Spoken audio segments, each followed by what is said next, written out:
Everyone in the building feared her. The billionaire CEO, who believed crushing people was the key to success.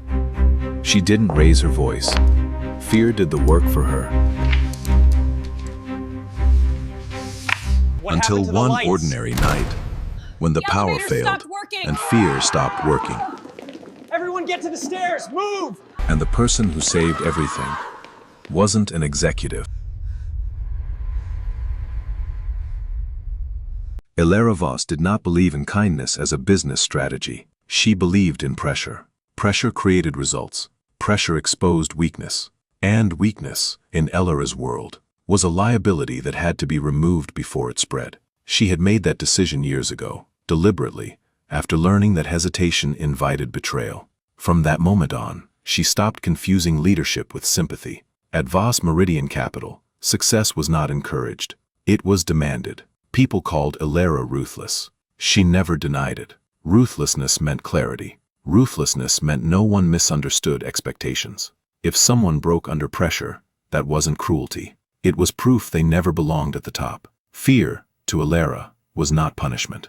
It was efficiency. Fear sharpened people. Fear prevented mistakes. Fear made excellence mandatory. She had built a billion-dollar empire on that principle, and she trusted it more than any person.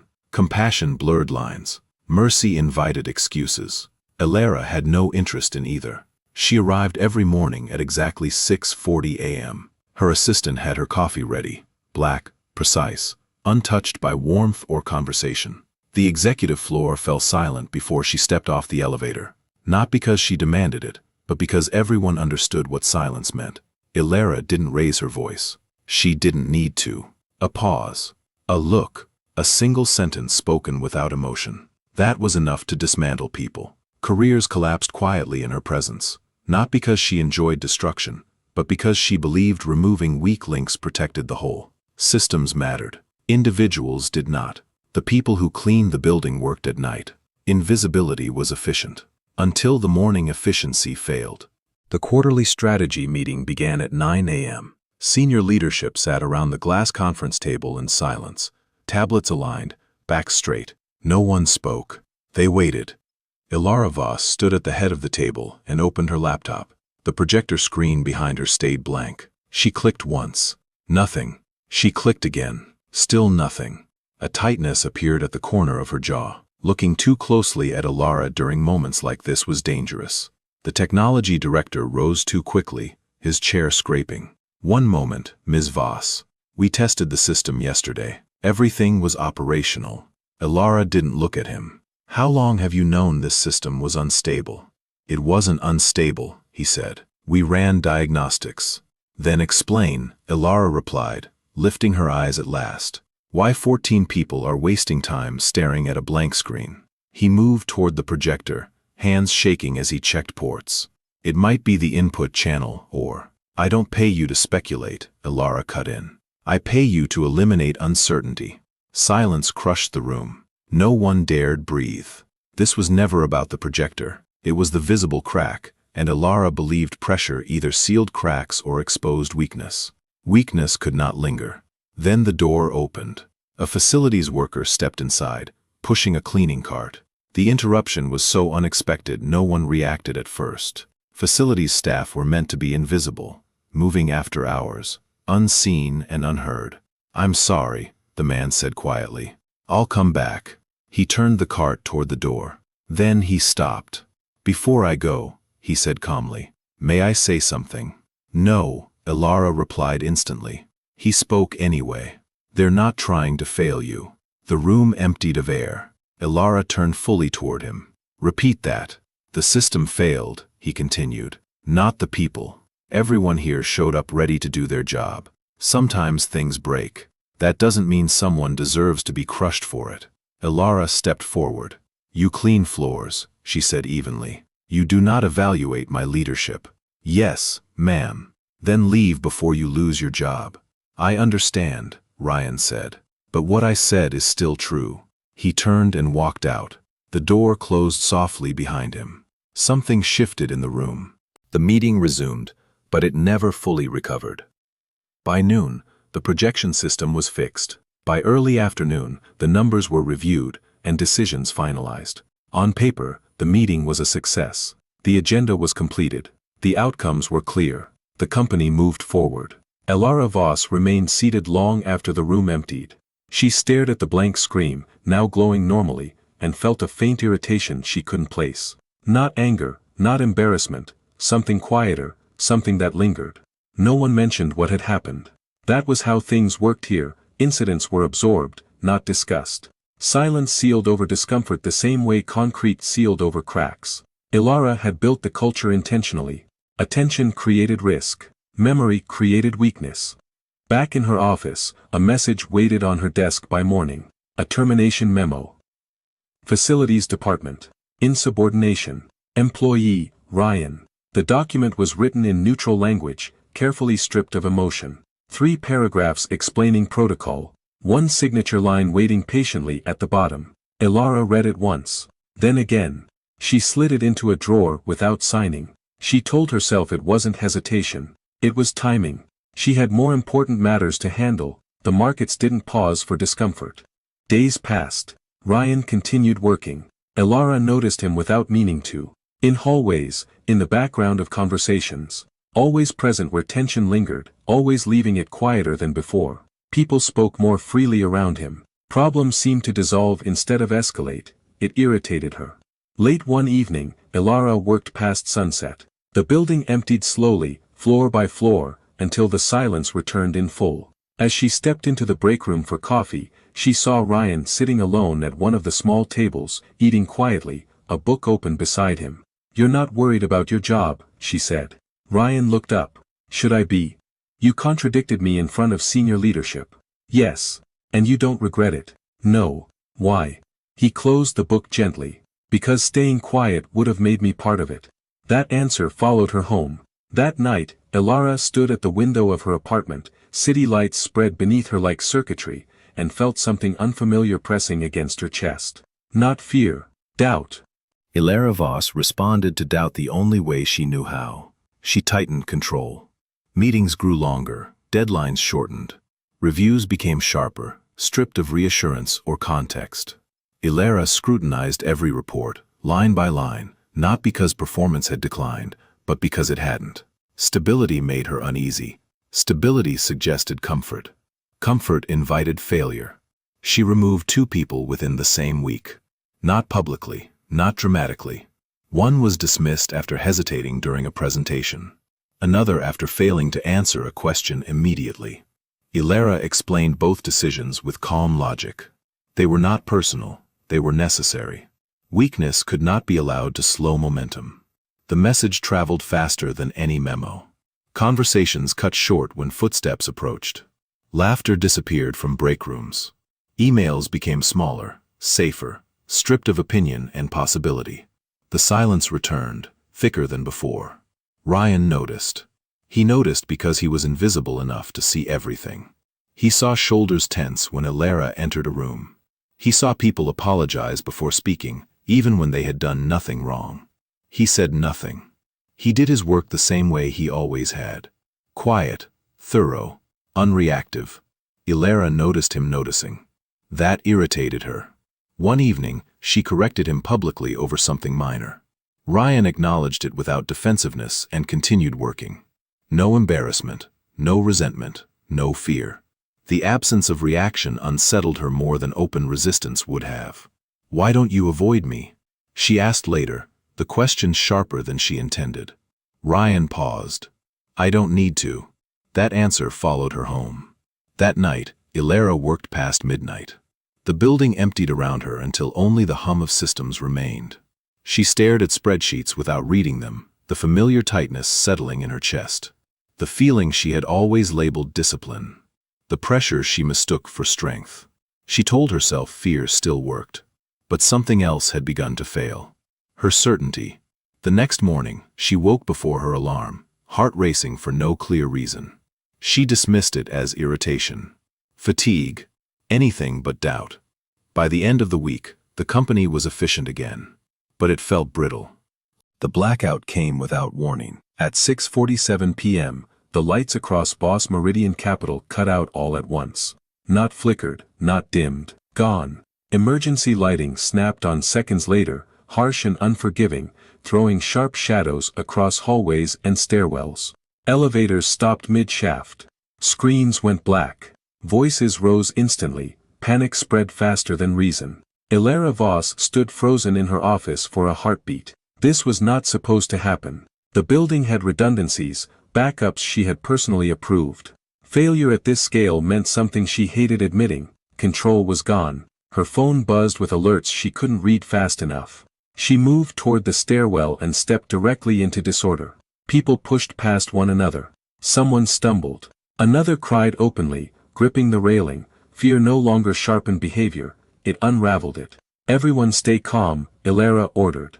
No one listened. Her voice, so effective in boardrooms, dissolved into noise. Authority meant nothing without systems behind it. The realization settled hard in her chest. Power, stripped of structure, was fragile. Then another voice cut through the stairwell. Stop moving. It wasn't loud, it was firm. Ryan stood on the landing between floors, one hand raised, a flashlight cutting a steady beam through the dark. There's no fire, he said calmly. This is a power outage, we're moving slowly. One floor at a time, no pushing. Something in his tone anchored people. They stopped. They listened. They followed. Ilara watched from several steps above, her chest tightening. People she commanded daily were now taking direction from someone else without hesitation. Not because he had authority, because they trusted him. Ryan moved first, setting the pace. Fear softened into caution, then order. The stairwell emptied floor by floor. Ilara moved with them, silent now, stripped of command. In the lobby, panic shifted into urgency. Engineers clustered near the server room, voices overlapping, screens dark, warning indicators flashing red. Years of data hovered in a fragile state while decisions stalled. The generators didn't engage. Automatic failover didn't trigger. We're losing time. Ilara Voss stepped forward. I need options. Now. No one answered. They were past protocol, past hierarchy, past certainty. Without systems, authority meant nothing. Ryan appeared beside her, quiet but present. The manual override is on the 3rd floor, he said. Older setup, I've seen it. Ilara turned sharply. You're sure? Yes. Then why hasn't anyone? Because most people don't go into mechanical rooms unless they have to, Ryan replied calmly. I do. She hesitated. Letting him take control meant admitting she couldn't fix this herself. It meant acknowledging that preparation and titles had limits. Go, she said. Ryan moved immediately, steady and unhurried. Minutes stretched. Conversations hushed. Ilara stood rigid, aware of every second slipping away, trapped in the waiting she despised. Then the building hummed. Lights flickered. Systems rebooted. Screens came alive. A cheer broke near the server room as data stabilized and alarms cleared. Ryan returned, uniform smudged with grease, expression unchanged. That should hold until main power comes back, he said. Around them, people laughed nervously and dispersed, eager to return to normal. No one thanked him. No one acknowledged what he'd done. Ilara didn't move. She watched Ryan walk away and felt the truth settle uncomfortably in her chest. Pressure and fear had built her empire, but in the moment that mattered, it wasn't fear that saved it. It was competence. It was calm. It was trust. That night, alone above the city, Ilara felt something collapse inside her, not the company, but her certainty. The company returned to normal faster than Ilara expected. By morning, the blackout was already being reframed as a minor incident. Internal emails praised preparedness. External statements emphasized resilience. Investors were reassured. The narrative closed neatly, as narratives always did. Ilara played her role, chaired meetings with precision, approved infrastructure upgrades, and signed off on corrective plans. On the surface, nothing had changed. Inside, the pressure felt different, less sharp, more hollow. She avoided Ryan for several days, not deliberately, not consciously, simply by adjusting her schedule and routes. Avoidance felt safer than confrontation. It didn't last. Late one evening, she found him on the executive floor cleaning a smaller conference room. The building was quiet, footsteps sounding intrusive. Ryan worked methodically, wiping the table though no one would use it again that night. Stop, Ilara said. Ryan turned. Yes? I need to speak with you. He set the cloth down and faced her fully, waiting without tension. You overstepped, she said. More than once. Yes. You undermine my authority. I spoke the truth. That is not your role. No, he agreed. It isn't. Then explain why you keep doing it. Ryan considered her. Because someone needed to say it. Irritation rose, familiar and sharp. You think I'm wrong.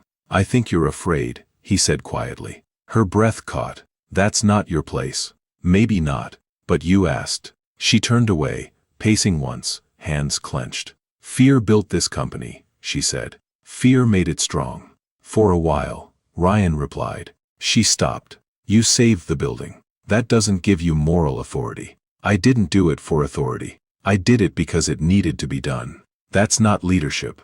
That's what leadership looks like when no one's watching. Silence stretched. Alara felt threat settle, not to her position, but to her identity. You're done here, she said. Leave. Ryan didn't move. If you want me gone, fire me. She considered it. One signature. Control restored. The thought brought no relief. Go, she said, quieter. Ryan picked up his supplies. I'm not your enemy, he said. Neither are the people you keep breaking. He left. The door closed softly. Alara stood alone, surrounded by her reflection, and felt doubt take root. Sleep abandoned Alara that night. She lay awake replaying the confrontation, not the words, but the absence of fear in Ryan's voice. By morning, she buried herself in work, convinced productivity could drown out doubt. Meetings filled her calendar. Decisions stacked neatly. Numbers obeyed. People did not. She began noticing things she had trained herself not to see. Analysts who apologized before offering ideas. Managers who waited for cues instead of speaking freely. Conversations that stopped the moment she entered a room. Fear had created efficiency, yes, but it had also created silence. And silence hid problems until they became disasters. She told herself this was acceptable collateral. Every system had losses. Late that afternoon, the junior coordinator requested a brief meeting. The request alone felt like a challenge. Alara approved it anyway. The woman arrived trembling, explaining a report sent to the wrong distribution list. Numbers were outdated. An error. Corrected quickly, but visible. I'm so sorry, she said, voice cracking. I'll accept whatever consequence. Alara felt the familiar urge rise, the reflex to punish publicly and seal the crack with fear. She paused. The room waited. The pause stretched. Is the corrected report ready? Alara asked. Yes. Then send it with a brief clarification, Alara said. And implement a verification step so it doesn't happen again. The woman froze. I'm not fired? No, Alara replied. But learn from it. The coordinator left stunned. Alara sat alone, heart racing, unsettled by how light the decision felt. She hadn't lost control. She had redirected it. That evening, as the building quieted, Alara realized something frightened her more than mistakes. Change. The change didn't announce itself. It arrived in small, uncomfortable moments Alara couldn't ignore.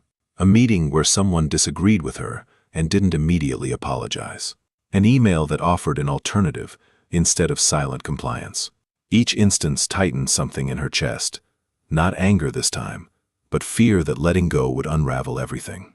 She corrected less in public, asked more questions in private, and discovered that answers came faster when people weren't bracing for impact.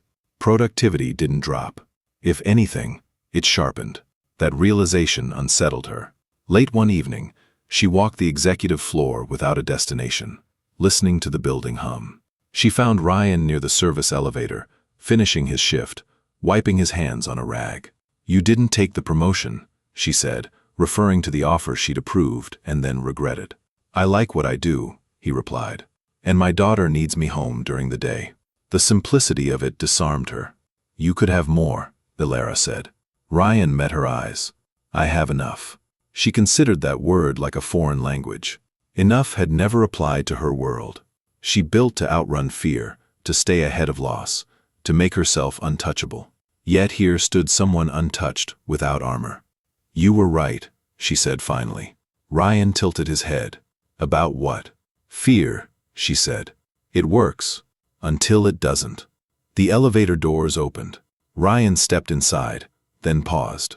"You didn't lose your edge," he said. "You just stopped pointing it at everyone." The doors closed. Ilara stood alone, hearing movement instead of silence, voices that no longer cut off when she passed. Control hadn't vanished. It had changed shape. For the first time in years, that felt sustainable. The following weeks tested Ilara more than any crisis ever had. Change required restraint, and restraint felt like weakness she had trained herself to despise. Old instincts surged during deadlines, during delays, during moments when control slipped just enough to invite panic. She caught herself raising her voice, tightening rules, sharpening consequences, then stopping mid-thought. Not because someone asked her to, but because she chose to. The company adjusted slowly. People hesitated before trusting the shift, waiting for punishment that didn't come. When it didn't, they began to speak. Ideas surfaced earlier. Problems reached her desk before they became emergencies. Results didn't suffer. They stabilized. That frightened her more than failure ever had. One afternoon, she snapped at a manager during a review. The room froze.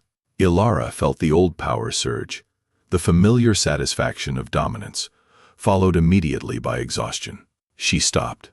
"That was unnecessary," she said. "Let's fix the issue." The silence broke, replaced by cautious relief. That night, alone in her office, Ilara looked at her reflection in the glass and barely recognized herself. Not softer, not weaker, tired, but lighter. She understood now that fear had never been strength. It had been armor, heavy, effective, and isolating. Removing it didn't make her exposed. It made her present. Near the end of the week, she approved open office hours. The first day, no one came. The second day, one person did. Then another. She listened more than she spoke. Control no longer meant silence. It meant clarity. For the first time, leadership didn't feel like holding a line alone. It felt shared. That frightened her less than she expected. The ending did not arrive with applause or announcements. It settled in gradually, the way real change always did. Ilara Voss remained demanding. Standards stayed high. Deadlines stayed sharp. What changed was the direction of pressure. It no longer crushed. It guided. She stopped using fear as a shortcut and discovered something unsettling. People rose faster when they weren't bracing for impact. They challenged assumptions. They surfaced risks early. They owned outcomes. The company didn't soften. It matured. Months after the blackout, Ilara crossed paths with Ryan near the service elevator, the same place their power struggle had quietly ended. "You were never afraid of me," she said. Ryan smiled slightly. "I was concerned for you." The distinction landed deeper than praise ever could. She considered everything she had built to avoid loss, and how close that strategy had come to costing her what mattered. "I didn't change who I am," she said. "I stopped being worse." "That's enough," Ryan replied. The elevator doors opened. He stepped inside and turned back once.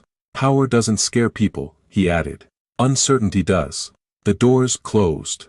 Ilara stood alone, listening to movement instead of silence, to voices that no longer stopped when she entered a room. She was still powerful, still precise, still relentless. But now her authority didn't rely on fear to survive. She returned to her office and looked out at the city she had built her empire upon. For the first time in years, she didn't feel untouchable. She felt human. And that, she realized, was real strength.